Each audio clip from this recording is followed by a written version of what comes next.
Assalamu alaikum. Welcome to the very first episode of Real Talk Podcast. My name is Adrian and this is Kaz. Assalamu alaikum wa rahmatullahi wa barakatuh. Alhamdulillah. Today we have two amazing guests. Firstly, we have our guest Sheikh Luqman.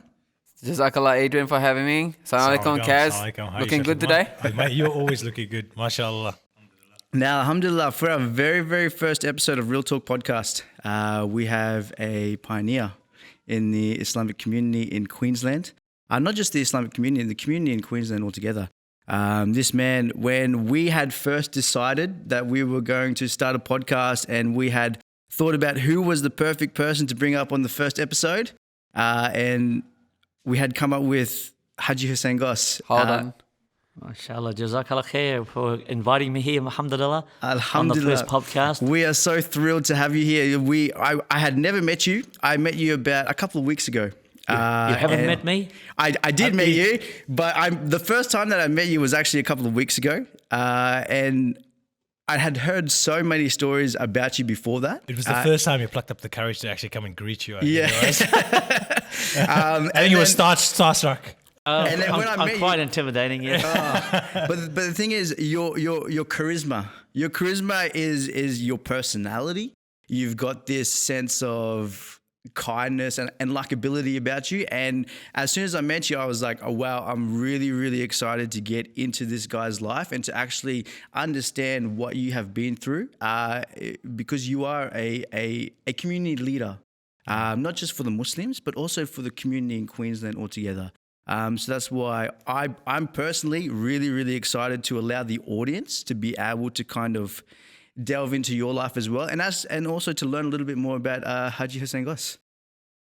Yeah. Wow. Yeah. Sorry, I got a first question before we begin. There's actually a big debate in this amongst the studio. Between all of us. Actually. Between all of us about yourself. Is it Hajji Hussin Goss or is it Hajji Hussin Goss? Well, I've been to Hajj, mashallah. I've been lucky enough to go to Hajj 4 or 5 times, alhamdulillah. Alhamdulillah. Of course, my first name, my names are Muhammad Hassan, Hussin, Yeah. and of course Goss, Goss. So, how do you pronounce Hassan, Hussein? Well, I'll leave it to the public. Okay. So Hajji Hassan, just to come in quickly, you were actually born in Australia, or were you born overseas, or give us that background? I'm born on the Gold Coast. Oh, mashallah. Yeah, our family's lived on the Gold Coast for over 100 years, mashallah. Oh, subhanallah. Wow. Of course, we're the first family of Muslims on the Gold Coast. Wow. You know. Back in 1900, my grandfather came back from Pakistan, Mashallah. India in those days, Yeah. and he came here in 1900. Subhanallah. Mashallah. So, and he came through Perth in those days, and then over to the Gold Coast. So you said that he had come from Pakistan. How did he come over? So, like, what was his main reason or the purpose of coming over to Australia, migrating to Australia? Well, in those days, there was no borders. There's no immigration problems, and I think it was like populating Australia. Yeah. I think the call went out in those days all around the world. Yeah. Yeah. And of course, being a Commonwealth country. Yeah. What was your grandfather's main industry? I mean, what did he do? Well, he was a farmer. Okay, Yeah. mashallah. In those days, farming was, you didn't have big industries, Yeah. So he was a farmer at the Gold Coast. He grew bananas and pineapples and sold them to the local public. And where he migrated from, was he doing a similar thing in I India, think Pakistan so. They at would the have been time? farmers in those those days. days, Yes, in those days, yes. Yeah, subhanallah. So getting into Hajji Hassan a little bit more. So tell us about your childhood days, your childhood upbringing, and how Hajji things were Hassan in those growing days. up in Australia as a young Muslim Yes, man. mashallah. Well, as a young Muslim brother, subhanallah, in those days, especially on the Gold Coast, as I said, there was only my cousins Yep. and my family. There was about 17 of us between the two families. Wow. And we all went to one school, of course. Yeah. We went to Labrador Primary School, Yep. and then we all migrated to the high school, to Southport State High. Yep. But, there was no Islam in those days, really. Yeah. Of course, there was no mosque or any Islamic centre. Yeah. We would pray in each other's houses, and that was at 79 Robert Street, Southport. Mashallah. Mashallah. Yeah, and that property still exists now. Yeah. Subhanallah. And it has a small masalla which fits approximately 10 people in there. Wow. I didn't know that at all. So Yeah. growing up, did anyone ever ask, or did you ever say, "Hey, I'm a Muslim," and they'll be like, "What's a Muslim?" And Yeah. what was it like? Well, look, the identification of Muslims in those days, as what I can remember, wasn't much. Yeah. Because we were brown skinned, we were sort of picked on as a coloured person, Yeah. and not as a Muslim. Yeah. When we went to primary school, I can remember myself, because they always say their Christian religion was prominent, of course. So when they say their prayers, we would have to go outside and stand outside the door. Wow. Yeah. And then when they finished, then we came back in. So I can remember that plainly, yeah. Yeah. Yeah. Was that, and that's something your parents actually mentioned to the school and said, listen here, when this is happening. Or was that from your parents, or was that from the actual school? I'm sure it was from our parents. Yeah. Okay, yeah. I'm 100%. So then I guess sure. that identity to sort of instill Islam, at a young age, to say, listen, you are, different to a degree, but not Correct. different. Yeah, correct. At So the same time. so yeah. like that's the sort of thing that we had to endure, in those days, My mum shares a story. She grew up in Parks, 3 hours west of Sydney, and she said racism back then was either you're white from England, and then it'll be against the Wogs, the Greeks and the Italians, Yeah. and that was the racism. And then she said after that it went to the Asians and whatnot. But you would have grown up in the time where just a slightly tanned person. Well, being on the Gold Mashallah. Coast, we all try to get a tan, because of the beach and all that sort of stuff. Because our parents would take us down to the beach in those days, because the surf was great. So you couldn't pull it off as, no, this is a tan. It's not. No. Because trust No, me, you've we're got definitely coloured, you've got one of the most Aussiest accents that I've heard in a long And, time. coming into that Aussie accent, Like- because I think I sort of started mentioning to you guys that I actually, Hajji Hussin was from Queensland, was one of the first people I got to experience, because and Hajji mentioned it as well. I went to one of those fundraising dinners in Sydney probably maybe 7-8 years ago. And I mean, just seeing Hajji Hussin up there doing the auction, like I was like, whoa. I thought, if the ladies can't see this guy, they will think that this is the most Australian person on the other side of this mic, not realizing that, hey, this is a gentleman that hails from another background. Subhanallah. No, alhamdulillah, I've had that hundreds of times. Yeah. When did you convert? Yeah. in my I've had that many times. 25 years or 28 years, I've copped it about 75 times as well. Subhanallah. Subhanallah. Alhamdulillah. But that comes to the point, like, so you've said, growing up in the Gold Coast, there was 17 Muslims, and now there's this huge number. You've seen Islam develop on the Gold Coast. I can't put my finger on it. But what do you think has helped Islam grow on the Gold Coast? Well, firstly, of course, establishing a centre where people could come to one general place. Yeah. Yeah. In this case, right next to the mosque was the Imam's house, Yeah. and that was our centre. Yeah. Yeah. That property was built in '99, and that was built as a mosque, and then it was always going to be converted back to a house. Alhamdulillah. And in 1995, the big mosque was finished. The Gold Coast Mosque was finished. When we moved into the little place, the Imam's house, which was the centre in those days, we had 7 people pray Jummah. 7 people. SubhanAllah. And there was a ladies section, a male section, of course. It's got wudu areas, toilet showers, everything in there. And then when we left the centre after 4 years, we left it praying 250 people. Subhanallah. And now, of course, we moved to the big centre. At the first Jummah in the new centre, there was about 300 people on the first Jummah. MashaAllah. MashaAllah.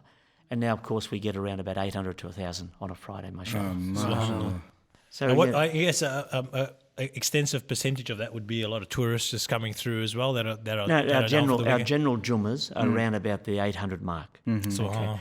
Of course, 60 different nationalities on the Gold Coast now Yeah. that practicing Islam, since the beginning of this year, and I did a calculation, alhamdulillah, by the grace of Allah subhanahu wa ta'ala, has opened up 35 new Muslims just this year. Oh, subhanAllah. That I've done myself personally, converted them. We've had many more, that I've just counted about 35, mashallah. I think I want to go back to Hajji Hussin, and I think Hajji Hussin mentioned something very interesting earlier about that beach lifestyle. Yes. So I want to go there and talk about. I think you mentioned surf. I think I heard the word in there. Has Hajji did Hajji Hussin growing up? Did you play any sport? Were you into any sport? I'm a rugby league player. Yes. Oh, mashallah. Here we go. I represented the Gold Coast a couple of years. Mashallah. In those days, we'd play in Toowoomba from the Gold Coast, represent the Gold Coast for Toowoomba. Yeah. So I was a good player, if I don't mind me saying myself. Mashallah, mashallah. And I follow rugby league still now. Oh, yes. What team do you follow? I was going to say you're a Parramatta Parramatta fan? Come Oh, on. no. Hey, Kimi, I was going to say Gold Coast or Broncos. No, not in those two. Definitely not in the Broncos or Titans. Yeah. Oh, subhanAllah. Yeah, I'm myself personally. We had a good win on the weekend. I'm a Manly Sea Eagles fan. Oh, yeah. So, It's a good game. It's a tough game. We sustained a bit of injuries, but I think overall. But in those days, they played in weights. Yeah. Oh, wow. You're not in the age groups. Yeah. So it was more weight. Yeah. So I was about 4'7" in those days, whatever that was. I was light, but I'm still light. Alhamdulillah. Yeah. Alhamdulillah. See, when there was no mosque on the Gold Coast, then we would travel in a vehicle to Holland Park Mosque because that was the only mosque there. Yeah. And my uncle, which his name was Shafi Goss, he was the builder of Holland Park Mosque. Yeah. He was the main builder. Yeah. So you would travel all the way to the Holland Park Mosque. Yeah. How long would that take you to travel that far? Okay. In those days, there was only one lane up and one lane back. And subhanAllah, it would take you about maybe 2.5 hours. Wow. Because the road wasn't straight like the M1 is now. Of course, there's many little towns on the way. Cars weren't very good in those days. Yeah. And my father, he owned a small truck. Yeah. So we'd all get in the back of the truck. And it was cold and windy and so on and so forth, but it was fun. Yeah. Right. And then we would only come twice a year, and that was for the 2 Eids virtually. Subhanallah. Yeah, All the way through the Holland Park Mosque. yeah. And I think Holland Park Mosque is over 100 years old as well. Yes, Isn't it? yes. Yeah, subhanallah. And Hajji Rain was the main. Hajji Abdul Rain was the main imam. Yeah. Yeah. Because Uncle Shafi, my uncle, was married to his sister, Right, okay. which was Raymith Bibi. Yeah. And then on one Eid, I think it was the Eid, they were travelling back and they had a very bad accident around Daisy Hill. Subhanallah. That's what I was told. And then she passed away. Subhanallah. Yeah, she passed away. And it was sad. Inna lillahi wa inna ilaihi raji'un. And my uncle was in hospital for many, many months and months. But he survived. Subhanallah. So that's the hardship that the The community pioneers faced at that time. No, Subhanallah. so that's a great way to go in the path of Allah. To keep our religion, I think our parents understood that we had some connection with a mosque. Yeah. When my father passed away, because he obtained this land from the Gold Coast City Council where the mosque is now. Yeah. But he passed away. And then they asked me to join. There was a small committee there of 6 people. Yeah. And they said to me, come and join the committee. I said, never been on a committee before. And I said, what do you have to do? They said, no, you can be the treasurer. I said, what have I got to do? They said, do nothing. I said, oh, well, I'll give it a go, But knowing myself, I'm not a person to sit back. And then they told us, because, being young, not taking too much notice of what your parents are doing, they said, oh, your father got this land to build a mosque. And I remember saying to the committee, I said, who is going to come here? There's no Muslims here, and no one's going to need a mosque here. What would you want to build a mosque here for? Yeah.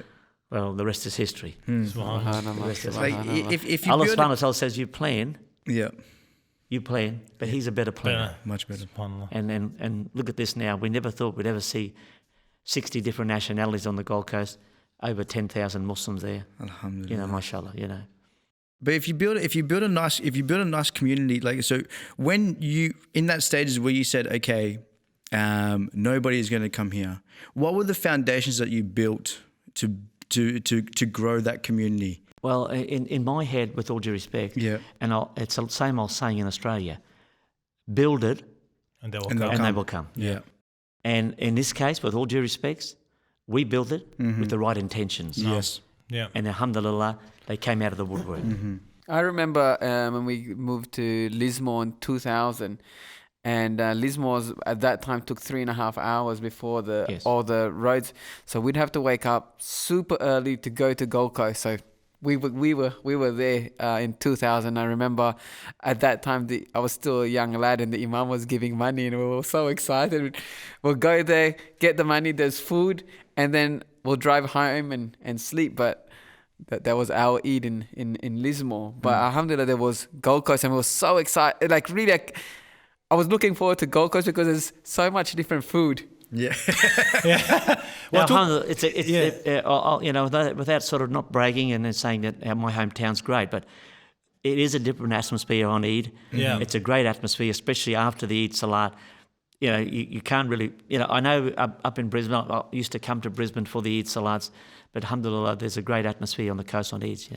Hajji Hussin, just coming back to those early days again, what did you guys do for, and I guess a critical question, for halal meat, back then? And I think that is probably a segue question into, you getting into the transportation business to a degree. That's a great question. Yeah. So, I hope no one from the Gold Coast City Council is listening, but back in the 70s and 60s, Yeah. we would, of course, there was a lot of farms around. Yeah. So we would then go to the farms and bring something back and slaughter it under your house. And then, of course, then we'd have to clean up the mess and freeze everything, in those days. No butcher shops. Yep. Actually, where Century Cove is, at the main gate where the security, that was a farm right on top of it with a security gate when you go into Century Cove. Right. That was the main farm. I can remember plain as day right now that we would go up there and we'd slaughter some sheep or a couple of cows, and then divide it up between the families. Subhanallah. Yeah. So they were good days. Good days.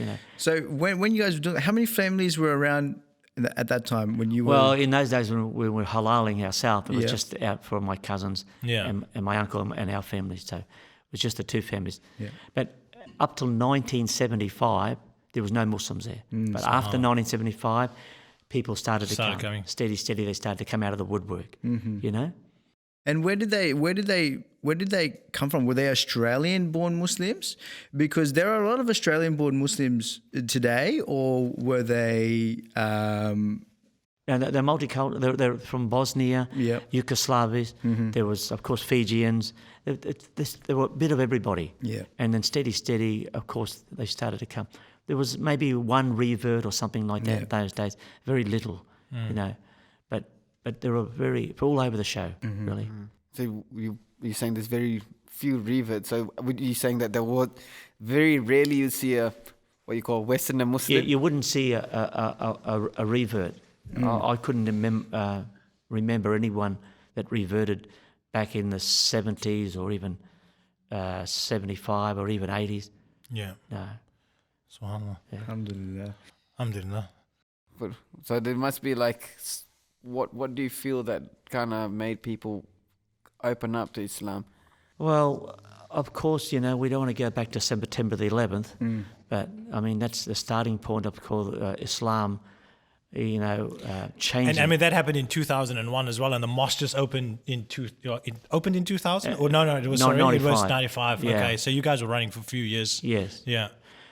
Look, September 11th changed the whole world, of course. No. And as we know, it was a tragic situation, but some lies were told, of course, and some truths were told. Islam has grown since then, as Allah subhanahu wa ta'ala says. Islam will spread to all the corners of the earth, and it's continued to happen. If you look in Europe, and we look in America, UK, what can I say? Everyone knows it's the fastest growing religion. I've heard now 2 billion Muslims in the world and growing. And when I convert some of our brothers and sisters, I always say to them, you have joined the biggest family in the world now. You have someone to support you anywhere you go. MashaAllah. And that's what it's all about. We are one. We are united. And that's what we have to stay, inshallah. Khair. I want to come back to Hajji Hussin again. No, 'cause I'm giving him all the. I'm trying to get very personal and giving him all the personal questions. So, how did you become an auctioneer? Yeah. Well, that's a good point. Our first fundraiser is when we were building the Imam's quarters or the Masala or the mosque then. So there was one Bosnian brother. Yeah. We had a fundraiser in Cascade Gardens at Broadbeach, and they had a truck, little small pickup truck there, and they had some items in there. Yeah. And I asked the brother, I said, he was actually doing it Bosnian, virtually in very broken English. And me, I said to him, he said, "You want to have a go?" I said, "Oh, look, I've never done this before, but I'll see." And then, mashallah, I've got a bit of a talent. I guess you have to click into that mode where you start doing it really fast and just And So- mashallah, it really started from there. Yeah. And then it just exploded. How long ago was that, Haji? How long Well, ago? I've been doing auctions about 23 years now. Wow. Yeah. And you like I said, Raised you ended about up $22 million. Alhamdulillah, for the Subhanallah. Muslim community. Subhanallah. And also I've done it for the Queensland Labor Party. Yeah. I've done it for the Liberal Party at Michael's Restaurant. Nice. And Imran Khan, the cricketer, Yeah. for his cancer clinic. Hazem El Nasri from the Bulldogs when he launched his book here in Brisbane. MashaAllah. MashaAllah. And alhamdulillah, it's Man it's of a bit many of a talents. Huh? yeah, but it's even the Aussies say you do better than us. You know? The one we did for the Liberal Party is when John Howard was in power, Yeah. and John Howard was on the news, and he was saying those days everyone that comes to Australia should speak English. Yeah. So no, it was for the Liberal Party. Sorry, at Michael's. Yeah. So we went up on the stage, and they said it was your turn, my turn. There's only 7 or 8 items, and that was a real crucial time then. Yeah. Especially for Muslims, because they were aiming at the Muslims. Yeah. So they had these Labor boys, the big waterside fellas that work on the wharfs, big boys, and there was a mixed community. There were some Muslims and not many at the dinner, and of course Chinese there, and there was a great mixed community. So me, look a bit funny going up on the stage. They're expecting what's coming I walked next. up on the stage, and I turned around, and I said, "I'll do this one in English tonight." And it brought the roof down, broke the ice, smashed it, alhamdulillah, smashed it. Alhamdulillah. And then I started walking off the stage again, a bit of an applause. And this big fella, about 7 foot tall, probably about 150 kilo, big boy, stood up, he grabbed my hand, and he said, "Buddy, you bloody done a good job." So if you can get the Aussies to say that, alhamdulillah, You've done that it. was a great demonstration, Yeah. not for myself, Yeah. that the Muslims can do anything. Yeah. 100%. And that's what we got to put into all of our people, young and old, Yeah. that we all have a talent, that Allah has given us a talent, no matter what it is. It could be reading Quran, it could be doing an auction, driving a car, just being a nice person. Everybody has a talent. And inshallah, we just have to exploit that talent with our community. That's beautiful. No matter where they are. That's really powerful. And touching on that topic there, so, you, in the beginning, we had spoken about, your parents.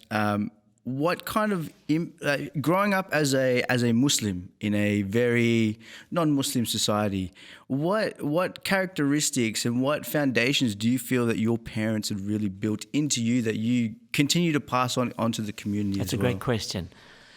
My father was a fruiterer. In those days, he would go door to door selling fruit to raise his family. Yeah. Wow. And he did this for 30 years. Yeah. He was the only person on the Gold Coast that had a legal license from the Gold Coast City Council, what they call as a hawker's license. So you could legally go door to door selling fruit. So he had his runs. He worked 6 days a week and sold fruit.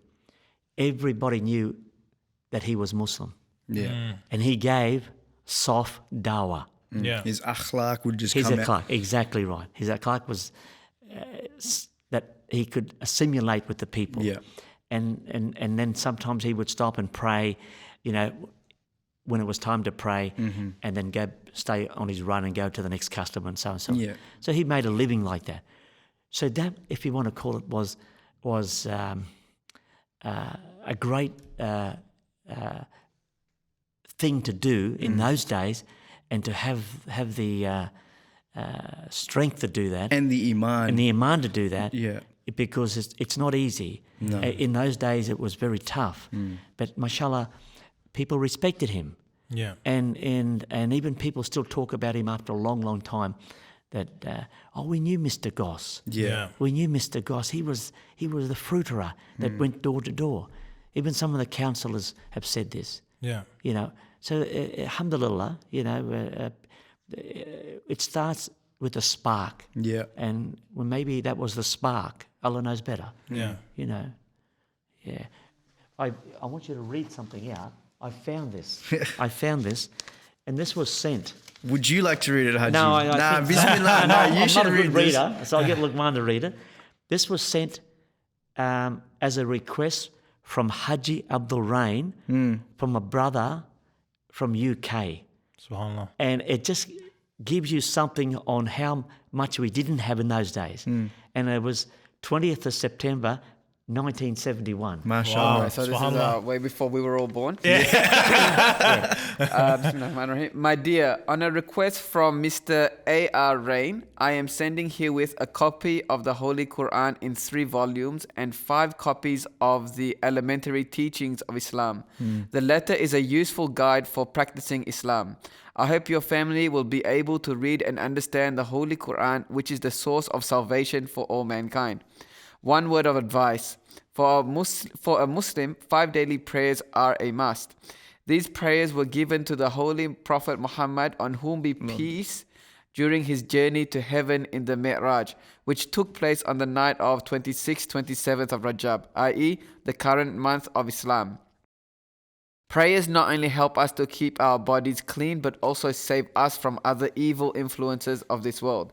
I have myself lived in England for many years. I have never found it difficult to observe my daily prayers. The only difficulty was to find a place to pray. Usually it had to be the chapel of my college, or a local church, or a grass field in a park in the summer months.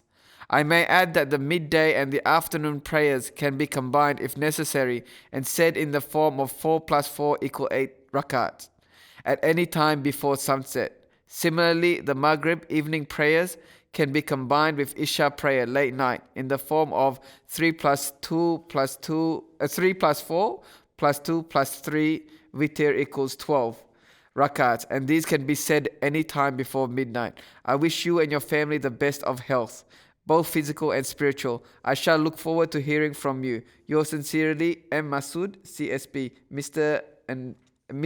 M.S. Goss. And this is the address.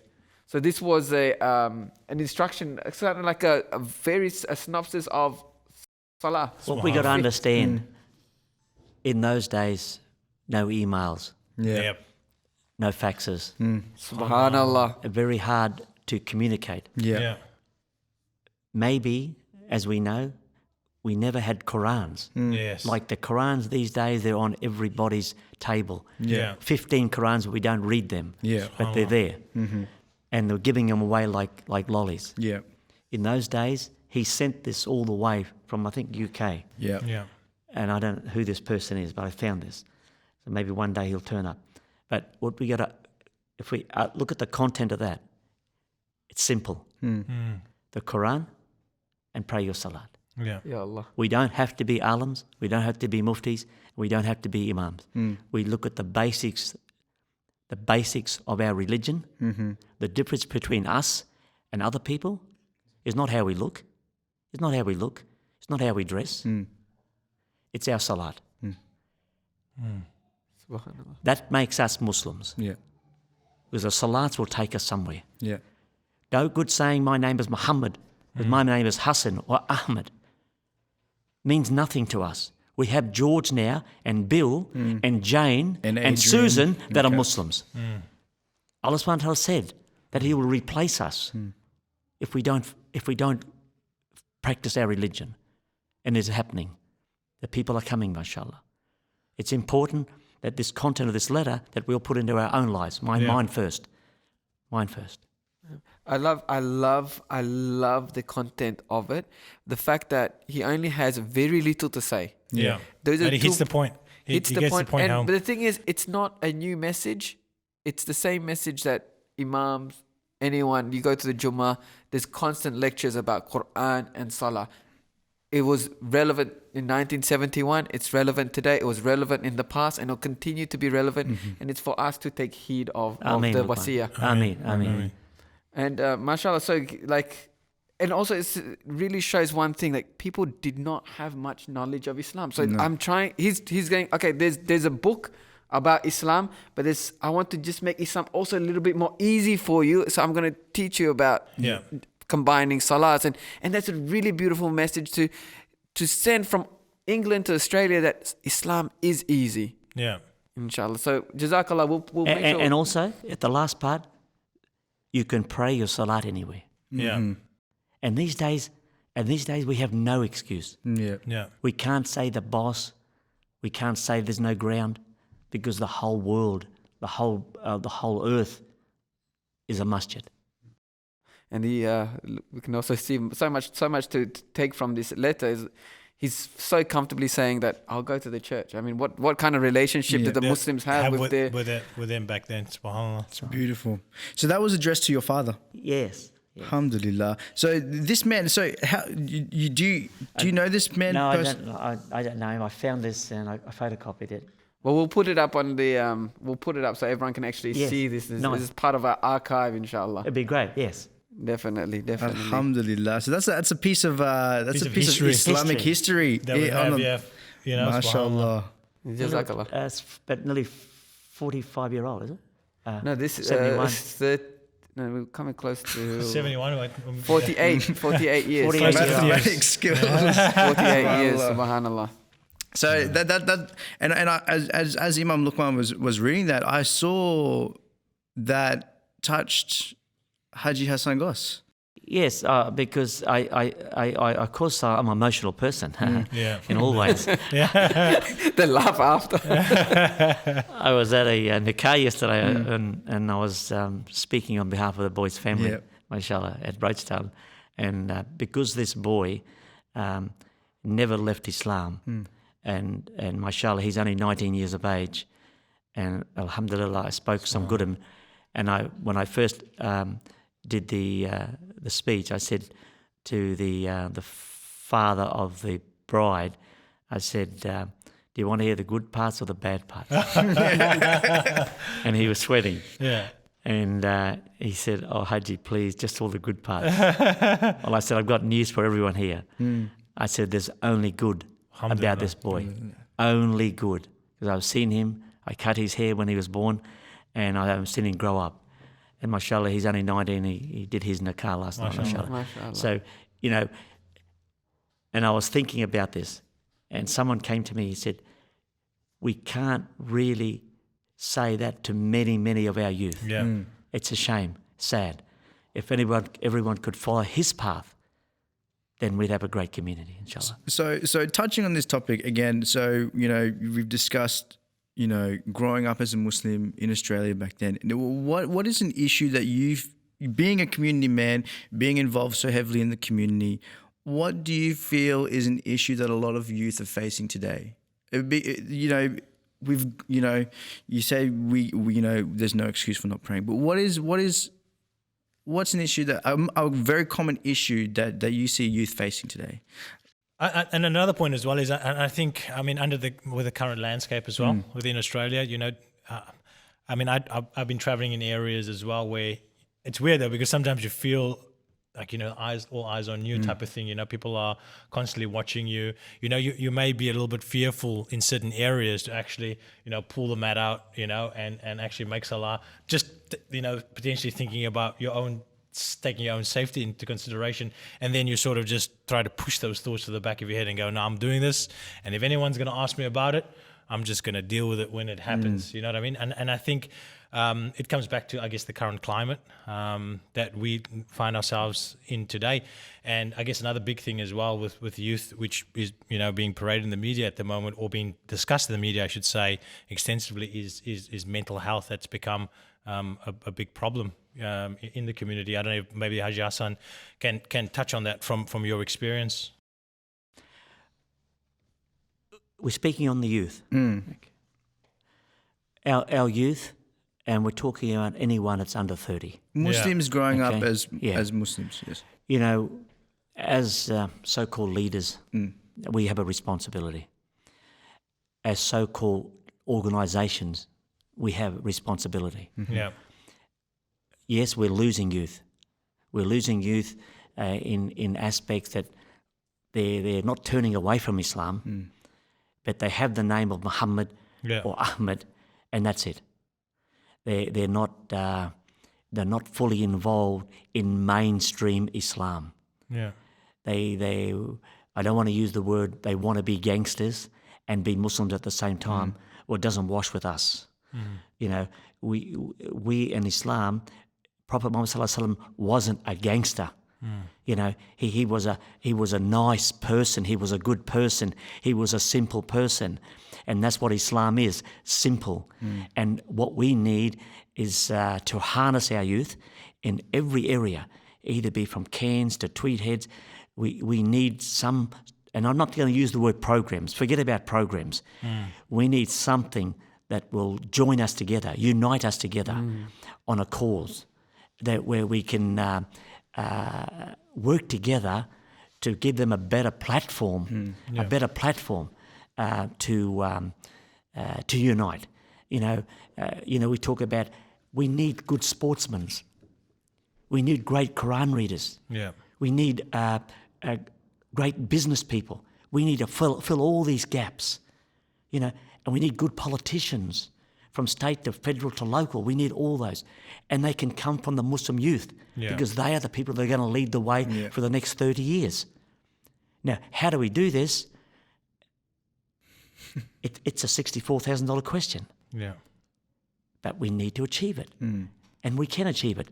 Not in one hit. We just need to concentrate on certain good areas where we can move forward with the ones that are showing potential. Because if we get that sister and she becomes a local government member, and then she can implement for the ethnic community, not just for Muslims, programs, we can lift them up, then we have achieved something. Yeah. And we have some great talent, especially in the sisters. We have some great talent. And we need to lift them up because now the voice is being heard through our females. You know, the males are finished, except for myself. I'm still here. The man is still standing. The man is still standing. I knew you'd love that. But seriously, you know, we need, and this is a great platform. Academy Live, this is the greatest platform that's happened in the last 20 years in Brisbane. Alhamdulillah. You know, and alhamdulillah, the brothers here, they've got the initiative to do this. And the sisters that are here, inshallah, this will grow onto something great. I mean, this platform will help so many of us. You know, I don't want to be the person sitting here. I want my youth sitting with me. I hang with the youth. The youth hang with me. They know that. If you're listening out there, I want you in with me. I want to speak to you. I want to know what your problems are. I want you to be part of this program, inshallah. Inshallah. And whoever does want to connect with Hajji Hussin Goss, we will leave his contact details below for you to get in contact with him. But again, touching on this, the purpose of this is to connect with the youth. You know, for me personally, you know, I want to hear, you know, what's going on in the community. I want to hear what Hajji Hussin Goss is all about. You know, I want to know your life, and I think that what you're telling us today is going to help people. Inshallah. inshallah. Hajji, Everybody has a story here. Yes. You know, and you know, it's not. I don't want it to be about me. I'm a person to lift somebody up. Yes. I would rather the worst person in the room, to come sit with me, because that's what I do. Yeah. I'm not looking for the person with money. although I'd love it. No, I'm not looking for the person. I'm looking for that simple person. Yeah. The person that has no friends. Yeah. The person that's come into the mosque or into this gathering, to grab him, hang on to him, Yeah. and make him feel that he's $1 million. Yeah. That's what we're all about. And if everybody does that, can you imagine what type of community we have? Yeah. Yeah. That's what it's about. SubhanAllah, and without fail, I think every time I've gone down to the Gold Coast and I've bumped into Hajji Hussin, when you get that greeting, you get that smile, it's generally uplifting, And SubhanAllah, just making everyone feel welcome at the end of the day. Subhanallah. I wish. I got a story of Hajji helping us. So it's a very embarrassing story for the crew, but we talk about it to reflect on it. We started a satay business. Look at the face. Hassan's already laughing straight away, so it's going to be a good one. Right. So and like we're trying to find places. We're trying to find places to. Hey, we got to try and make money. We got to hustle. And say, okay, look, Gold Coast has a lot of people. Let's go Hajji up and ask him. And I had so much butterflies. I remember making the phone calls. I had butterflies in my stomach. Called Hajji up. Can we have a little stall at your center, please? And the response was so welcoming. He's like, yeah, sure. And I was like, I was waiting for like some sort of bureaucratic process through it. Send me an email. So just come set up. And use the kitchen, use the facility, use everything, and alhamdulillah, the rest is history. I'm the worst person to deal with. Everyone knows that. Okay. But I have got a good heart somewhere. I have got a good heart. Yes. People sometimes think I'm the worst person, but alhamdulillah, they like to love me in the end. Yeah. Alhamdulillah. Now, I remember that very plain because I knew that the brothers here were trying to raise some funds for their institution. And mashallah, if we can be a part of doing something good, then inshallah, that's what we're all about. In this case, and I don't know if you made a fortune, but good luck. Jazakallah. But I mean, we have ups and downs. We have to go through you got to go through your low points to build up to the high points to where we are today. And Hajji Hussin knows all about, in your time, like ups and downs. We all go through our own, like Imam said, our own paths, and again, getting a bit personal here, what were some of your low points? If you don't mind me asking, but because there's someone out there that's going through their own personal low points. I've gone through mine. Imam Luqman's gone through his. Kaz has gone through his. Hajji, Yeah. what are some of your low points? And what's some? How'd you get out of it? Yeah, and what's made you who you are? Because you're this beautiful man. We want to know. Look, losing your parents, it's not easy. It's not easy, even though they came from a different country and I'm born here and my brothers and sisters are born here, and we're Aussie kangaroos and so on. Yeah. Losing them, as anyone would know, that it does take a part of your heart away. I lost my father first, of course. Lost my mother. So those things do affect you. Yeah. They go, Allah subhanahu wa ta'ala says, that everyone will leave this earth. Okay. And of course we have to be prepared for this, of course, but it's not easy. No. You never prepare. And, myself, this is a low point, but, I had a business in Brisbane, and at the end of losing my father or my mother, I think, then I sold my business in Brisbane and virtually retired for a little while and then started another business, alhamdulillah. It took me about 4 years to pick myself up. But in between those 4 years, I was able to put my head and build a masjid. Yeah. We go overseas with 2 other brothers, collect some funding and built the centre. And it took 18 months to build it. Mashallah, we collected $1 million, alhamdulillah, in 94, and finished it. So, and then I started another business. So that was a high point and low point, if you want to call it, Yeah. I mean, personally, everyone has issues, and I sort of, I've got issues like everyone else, But how did you dig deep? I don't display my issues too. How did you dig deep to get yourself out? It's like, where was the catalyst that changed? Well, with all due respects, and I don't want to use the old cliche, salat, helping people. Dua. Of course, dua, because Allah's the one that will answer them, inshallah. Working back in the community. And no matter what people say, I've been called thief because I was the treasurer at the Gold Coast. I've been called all that, but I kept driving. I kept driving because I knew I only fear Allah. I don't fear any human being. And I went through all that, that normal committee jargon, all that, community thing. What is he doing with my? But I don't fear Allah. Alhamdulillah, I'm happy, I'm clean. I can leave this world clean, inshallah. Inshallah. So all these sort of things, Allah puts in front of you to test you. People will talk about imams, they'll talk about such and such. These will happen. And they'll talk about our youth, they'll talk about some of our community leaders. What are they doing? What are they not doing? But at the end of the day, fear Allah first. Okay? Stick to the right path, the Siratul Mustaqim. And inshallah, pick yourself up. Don't turn to drugs. Don't turn to alcohol. Because if you think that is the way out, then it is the way that's going to put you down. So everybody will have an issue, but what we have to do is focus on where we're heading. Because we're only visiting this world. We're only visiting this world. So we do as much as we can of goodness and keep away from the badness, And our tests are there. They talk about mental health. Yes, people do go off the tracks because it does affect them.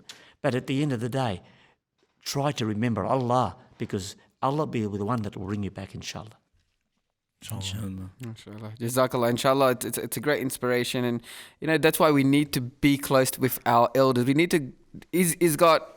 We need to connect with the community as well. I think a lot of I feel like I've become a better person once I've started to connect with the local community, and I feel like that's an important thing. And you've touched on it before. We need to put the platform out there where people can connect.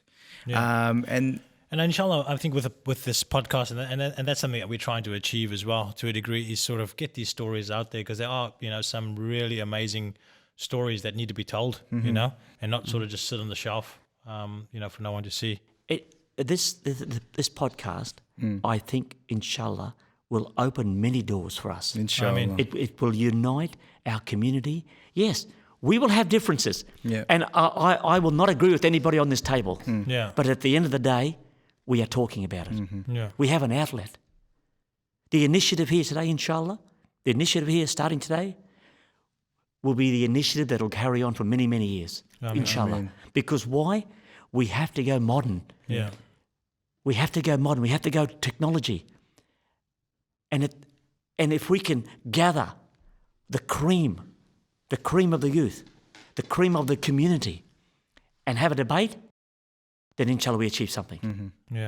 And we want businesses behind this. We want business people to say how they became a millionaire, how they became wealthy, how they lost everything.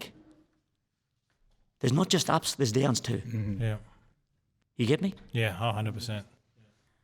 So that's what we say about the millions. Not telling you any of my secrets. That was just a line. No. But as a community member, it's like, it's really nice. I got no share in the Goss trucking industry, but I do get excited seeing the Goss trucks. We do it's all the time. And I guess the guy. that's why I was trying to get down that track. But yeah, we do see the Goss trucks all over the place. Goss transportation. So can you just give us a little bit of insight? Just tell us a little bit about it. Well, I started that about 20 years ago, mashallah. Alhamdulillah. I've got 3 boys, mashallah. And they were getting bigger. And I said, I've got to get off my backside and do something again. Because I was happy building the mosque and serving the community. But, you've got to think of their future. Yeah. So alhamdulillah, we put a bit of money into it myself. And we started with one small vehicle, and we've got a warehouse that holds about maybe 2,000 tonne of product. Yeah. Wow. We don't buy product, we store product. We store and we're a logistics company. Yeah. Transportation and storage. And I started in this industry. Actually, I was on the dole.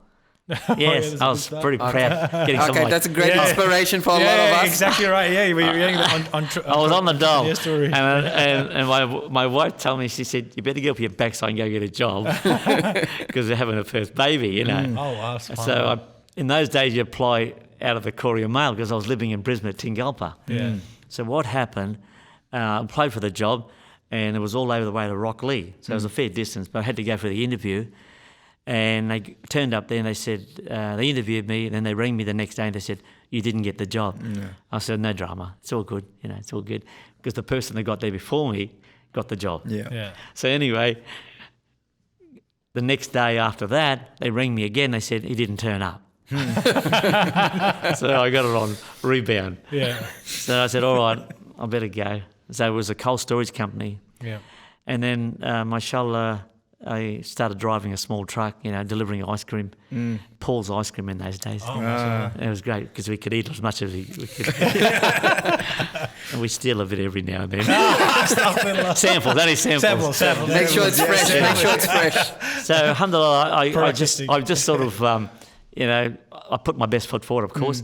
And then they saw potential in me. They said, we're going to take you off the vehicle, and then we're going to put you in the office. I said, what am I going to do? They said, we're going to put you in the warehouse and run the warehouse. I said, okay. So they put me on a forklift and, did inventory and all that sort of stuff.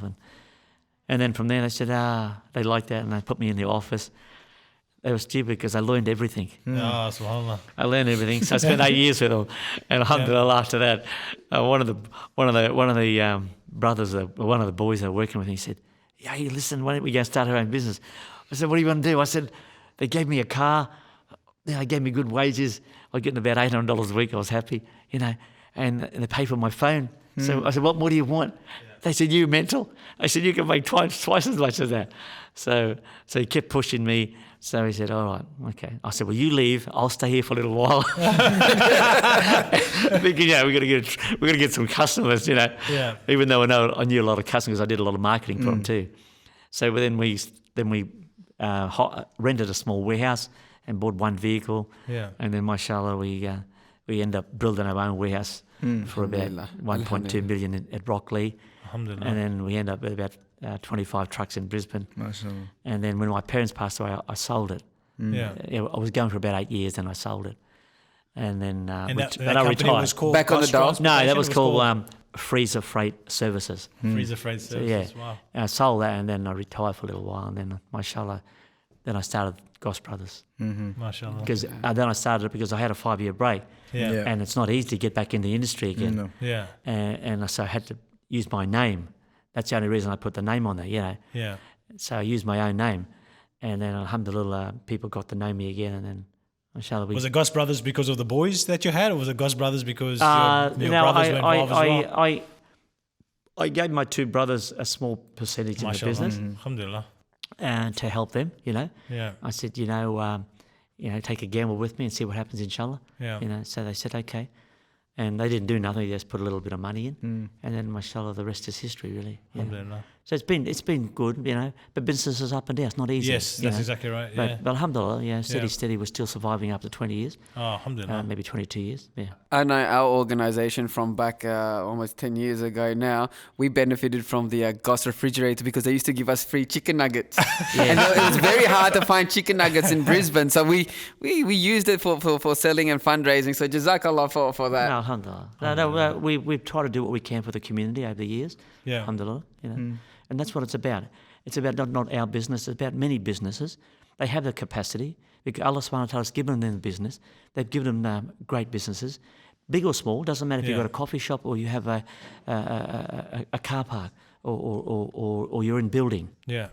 Yeah. I think it's just that support in general. Like if you're supporting your brother or your sister in their business, subhanAllah, it allows them to go next level. And subhanAllah as well, you sort of feel good that, you've done something to make something easier for I think someone. it's very important, and a lot of us have missed the boat on that. Yeah. That we think that, we're going to give this brother or this organisation. Yeah.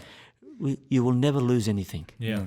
You'll actually gain. Yeah. And I'm not going to tell you the story because you know the story. Everyone knows the story out there. You give and Allah will double it, and so on and so forth. So it's important, especially on this platform too, that we want to get businesses in here too. Yeah. We want to talk about their businesses. We Yeah. want to see what their struggles were and where they went and where they are, how the community can be united and support that restaurant, support that brother that's building houses or selling land. We have to be united, Yeah. and not united just in the mosque, but united on the street, Yeah. united in the shopping 100% centres, in and so on and everything so that we're forth. doing. Yeah. We have to be open-minded and not be stingy. Not be stingy because he's going to become a millionaire. We don't want the next brother. We want the next 50 brothers to become millionaires. Yeah. Because their assets are our assets, inshallah. We want everybody to grow, Yes. inshallah. Alhamdulillah.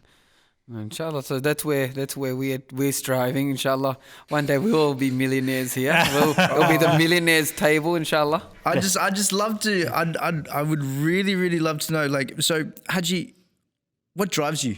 You know, like what drives you to continue to do what you do? I know, like, Well, you're 95% of my time, with all due respect, is not family. no. It is community-based. Community-based, I can tell you 95. I'm on call 724. Yeah. Yeah. For what I do, not just for the Gold Coast community, what I do for around Australia, I do it for the sake of Allah. Because now we never know when we're going to leave this world. Yeah. And we have to believe that Allah subhanahu wa ta'ala is writing all the good stuff down. It's being written down. Because now we never know when we're going to leave this world. Yeah. And we have to believe that Allah subhanahu wa ta'ala is writing all the good stuff down. It's being written down. And all the bad stuff is being written down too. Yeah. We need to have the scales in the right way when we leave this world. It's very, very important that all of us try to do something good. Yeah. What drives me is that I get the thrill of helping people. Yeah. Mashallah. That's honest truth. I'm no hero. Yeah. Everybody is a hero doing that. Some of us stand out a bit more than others.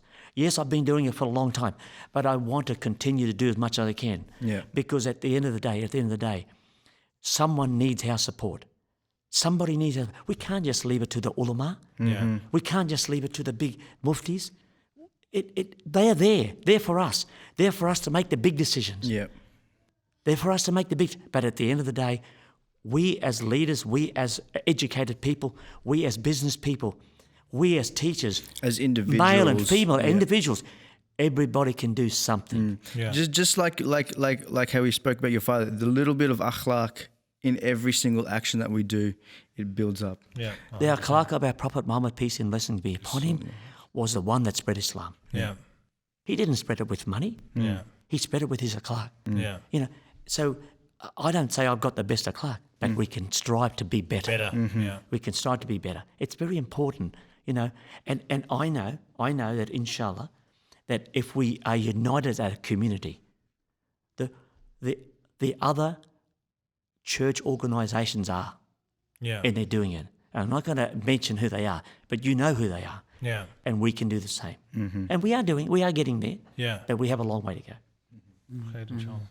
No, it's nice, Jazakallah, because you know what? Often we look at we have to look outside for us to grow. Like Hajji just mentioned, the non-Muslim community, the church community are doing certain things, and you know we don't come up with the idea in the first place, but we think hey, it's working for them, and we must adapt and take what's good from what they're doing. 100%, and I think I mean look at this platform as well. You know, something that is modern, that Sheikh mentioned is high tech. You know, it's people are today they don't have time, you know, for reading. You know, people are listening to audio books now just to sort of get through all sorts of things, and you know, the podcast platform has become extremely common. You know, and alhamdulillah, it's given so many people an opportunity to sort of, you know, hear these amazing stories. Alhamdulillah. And you know what the thing is, look at that beautiful piece of history right there. Subhanallah. It's even in typewriter format as well. Yeah, typewriter font. I just something caught my eye is that this is the current month of Islam, the Rajab, and how long would it have taken for the post to come from the UK to Gold Coast? Phew, who knows? It would have been a couple months later. Easy couple of months, yeah. Mashallah. Hajji, tell us a bit more about, like, I went to the function, that food festival on the weekend, and when I called you, again, Jazakallah for pulling strings for us last minute, but you referred us to a youngster, and then on the day I said, mashallah, it's a good event, and you pull this youngster straight away to try and tell him, hey, this is what Imam's telling me about this function. You need to hear it straight away. What's happening there? Is he like a mentor? Is he Was that Abdullah? Yes. Yeah, he was the one that got married yesterday. Oh, subhanallah. mashallah. Yeah. Mashallah. Yes. So we worked him right up to the last minute, of course. Because I'm a person who wants blood. Yeah. Okay. You know, if you give blood, you got my heart. Yeah. Okay. And now Abdullah, mashallah, he was the boy who was born on the Gold Coast, Egyptian parents, and mashallah, always been in Islam. Been on Jamaat, mashallah, studied, and he's only 19, and inshallah he will go overseas probably to study soon. Okay. And he helped us coordinate this event, and this is his third one. And mashallah, as you said, it was a great event. It was great. And this brought the wider community. Yeah. We believe there was over 50% Muslim and 50% non-Muslim. Wow. Yeah. We were trying to achieve the non-Muslim. Yeah. And mashallah, the Australian community really, really enjoyed it. Alhamdulillah. I've noticed that even at like our Eid festivals as well, that there is this percentage of people that will just come regardless. I don't know if it's the food, if it's the rides, whatever it is, but from the wider community, they will just make their way down and come and enjoy a really good festival. And I think we do put on a pretty good show whenever we're doing things. We really try to get the community involved as much as we can. And again, this touches on the point that we live in a very multicultural society. Yeah. And this platform again is not just for the brothers and the Muslim brothers and sisters. This is for the community. Yeah. Because 100%. Hajji, you've done a lot, not just for the Muslim community, but also for the Australian community.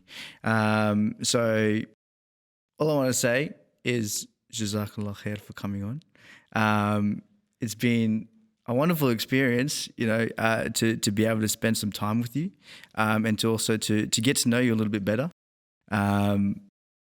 Kaz? Yeah, no, alhamdulillah, it was really special. Definitely for our first podcast. Inshallah, we're hoping to go from strength to strength from this podcast, inshallah. And to have you in our inaugural podcast is absolutely amazing. I think we're still starstruck. We were so thrilled to have you here. Like, you have no idea. We this podcast was in the making for a while, and we had a big list of people. And Hajji, you're number one. Yeah, you're number one. We had to be with you. We had to be with you. Look, Jazakallah khair for inviting me, and alhamdulillah, if it's to do good and spread good news, inshallah.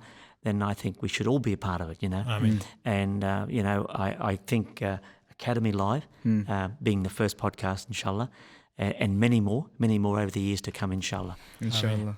I would want the community, and I speak out now to all the community, be part of this, be part of it, and inshallah, we will see the benefits will come in the future. Inshallah. Inshallah. Jazakallah khair. May Allah subhanahu wa ta'ala give not just uncle, but all of us sincerity and steadfastness Ameen. pursuing the path of Allah subhanahu wa ta'ala. Ameen. Allah subhanahu wa ta'ala accept uncles and all of everyone's effort, inshallah, and did not allow any of it to go to waste, inshallah. Jazakallah again Shukran for having jazilan. myself as well. Jazakallah khair. Assalamu alaikum wa rahmatullahi wa barakatuh.